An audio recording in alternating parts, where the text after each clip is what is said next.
Today let's discuss about depression, most common disorder of the modern era. بعض اوقات ہم میں سے اکثر افراد مایوسی، اداسی اور بیزاری کا شکار ہونے لگتے ہیں۔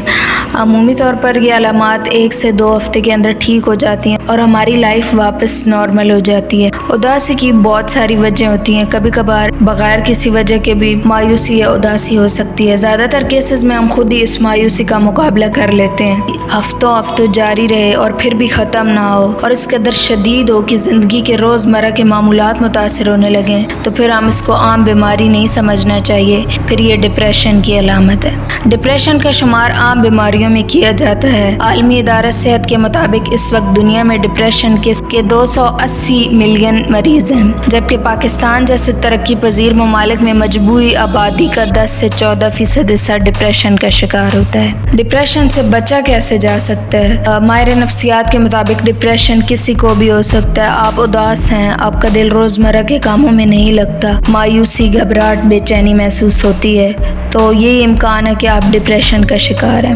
ڈپریشن کی علامات میں بھوک نہ لگنا، ٹھیک سے نیند نہ آنا، وزن میں کمی ہونا، فیصلہ کرنے میں دشواری محسوس کرنا جس کو ہم ڈیسیژن میکنگ کہتے ہیں، ڈیفیکلٹی ان ڈیسیژن میکنگ، یا آپ کچھ کو یاد نہ رہے، یادداشت کا کمزور ہونا، یہ وغیرہ وغیرہ، یہ ڈپریشن کی علامات ہیں۔ ڈپریشن میں مرد اور خواتین دونوں ہی شکار ہوتے ہیں، تاہم خواتین میں یہ زیادہ پائی جاتی ہے۔ امریکہ کے نیشنل انسٹی ٹیوٹ آف مینٹل ہیلتھ کے ماہرین کا کہنا ہے ڈپریشن مردوں کے مقابلے میں عورتوں کو زیادہ ہوتا ہے۔ اس کی زیادہ تر جو وجوہات ہیں وہ بایولوجیکل، ہارمونل اور سوسائٹی کے کچھ پہلو ہوتے ہیں جو خواتین کے لیے منفرد ہوتے ہیں۔ اس کی وجہ یہ بھی ہے کہ خواتین میں ہارمونز کی تبدیلی کا عمل زیادہ تیزی سے جاری رہتا ہے۔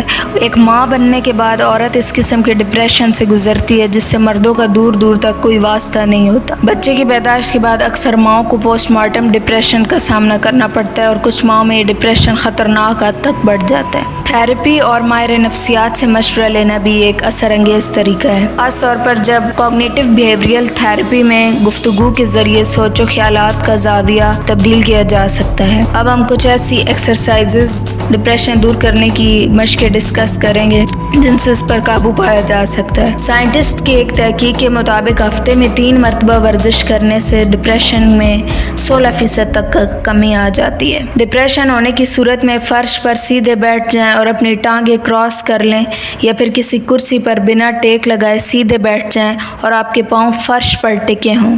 اب اپنی آنکھیں بند کریں اور اپنے خیالات پر توجہ دیں۔